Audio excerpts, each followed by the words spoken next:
আসসালামু আলাইকুম। Renaissance Shampa cooking রেসিপিতে আপনাদের সবাইকে ওয়েলকাম। আজকে আমি আপনাদের জন্য নিয়ে আসছি আরও একটি নতুন রেসিপি।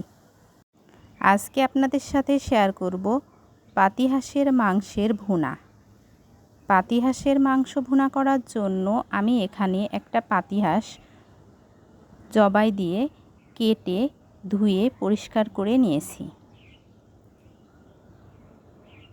এখন আমি এই মাংসের সাথে কিছু আলু দিয়ে রান্না করব। এজন্য আলুগুলাও পিস করে কেটে নিয়েছি। প্রথমে আমি চুলায় ফ্রাই প্যান দিয়ে সরিষার তেল দিয়ে নিচ্ছি। তেলটা গরম হয়ে এসেছে। এখন আমি গরম তেলে আলুগুলা প্রথমে ভেজে নেব। আলুগুলাকে লাইট ব্রাউন কালার করে ভাজতে হবে।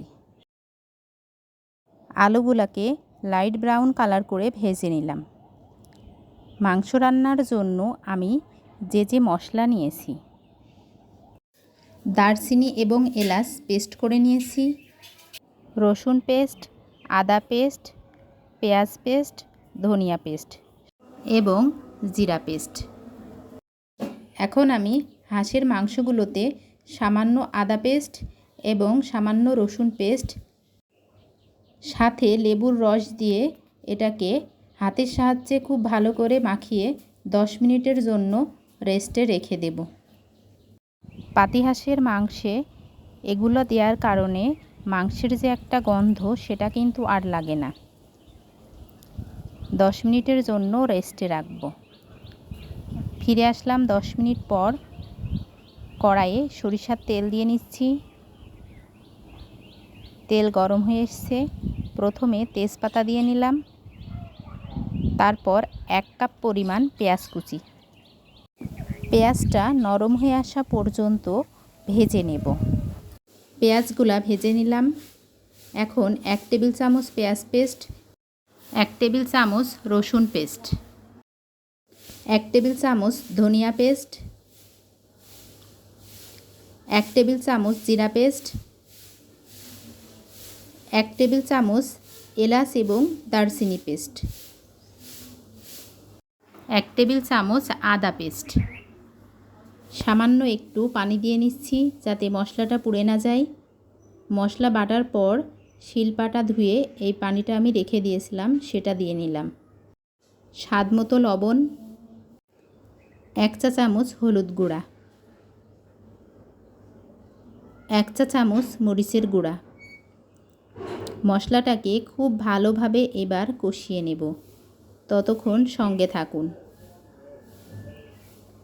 যতক্ষণ না মশলা থেকে তেলটা ছেড়ে আসবে। মশলা থেকে তেল ছেড়ে এসছে, মশলাটা কষানো হয়ে গিয়েছে। এখন আমি হাঁসের মাংসগুলো দিয়ে মশলার সাথে খুব ভালোভাবে কষিয়ে নেব। আজকে অবশ্যই আমি পাতিহাঁসের মাংসটা বাটা মশলা দিয়ে রান্না করছি। আমার রেসিপি যদি আপনাদের ভালো লাগে, চ্যানেলটি অবশ্যই সাবস্ক্রাইব করুন, লাইক কমেন্ট শেয়ার করুন, পাশে থাকা বেল আইকনটি বাজিয়ে দিন যাতে আমার রান্নার ভিডিও সবার আগে আপনাদের কাছে পৌঁছায়। আমার রেসিপি আপনাদের কেমন লাগছে অবশ্যই কমেন্ট বক্সে জানাবেন। যারা আমার চ্যানেলটি সাবস্ক্রাইব করেছেন তাদেরকে অসংখ্য ধন্যবাদ। আর যারা এখনও সাবস্ক্রাইব করেননি তাদেরকে অনুরোধ জানাচ্ছি সাবস্ক্রাইব করার জন্য। মাংসটাকে আরও 10 মিনিটের মতো কষিয়ে নেব। ফিরে আসলাম 10 মিনিট পর। মাংসটাকে কষানো হয়ে গিয়েছে। এখন আমি ভেজে রাখা আলুগুলা মাংসের সাথে দিয়ে আরও 5 মিনিটের মতো কষিয়ে নেব। ততক্ষণ সঙ্গে থাকুন। বন্ধুরা, আপনাদেরকে একটা কথা আজকে আবারও বলছি, আপনারা অনেকেই কিন্তু আমার ভিডিও ফুল টাইম ওয়াচ না করে কমেন্ট করেন। এটা কিন্তু ঠিক না। যদি মনে হয় যে আপনি ফুল টাইম ওয়াচ করবেন না, তাহলে কমেন্ট করারও কিন্তু দরকার নেই। আমার রেসিপিগুলো আপনারা যদি বেশি বেশি লাইক, কমেন্ট এবং শেয়ার করেন তাহলে আমি নিজেও নতুন নতুন ভিডিও আপনাদেরকে উপহার দেওয়ার জন্য উৎসাহিত হব। আলু এবং মাংসটাকে কষানো হয়ে গিয়েছে। এখন আমি পরিমাণ মতো পানি দিয়ে নেব। দেখুন কতটা সুন্দরভাবে কষিয়ে নিয়েছি। পানিটা কিন্তু অবশ্যই গরম হতে হবে। আমি আগে থেকেই গরম করে রেখেছিলাম পানিটা, সেটা দিয়ে নিলাম। 30 মিনিটের জন্য জাল করে নেব। চুলার জালটা অবশ্যই মিডিয়াম টু লো হিটে রাখতে হবে, তাহলে মাংস এবং আলু দুটাই খুব ভালোভাবে সিদ্ধ হয়ে যাবে। ফিরে আসলাম 30 মিনিট পর। আরও 10 মিনিটের মতো হাই হিটে জাল করে নেব। ফিরে আসলাম 10 মিনিট পর। মাংসের উপর থেকে কিন্তু তেলটা ভেসে উঠেছে। আলু এবং পাতিহাঁসের মাংসের ভুনা হয়ে এসছে।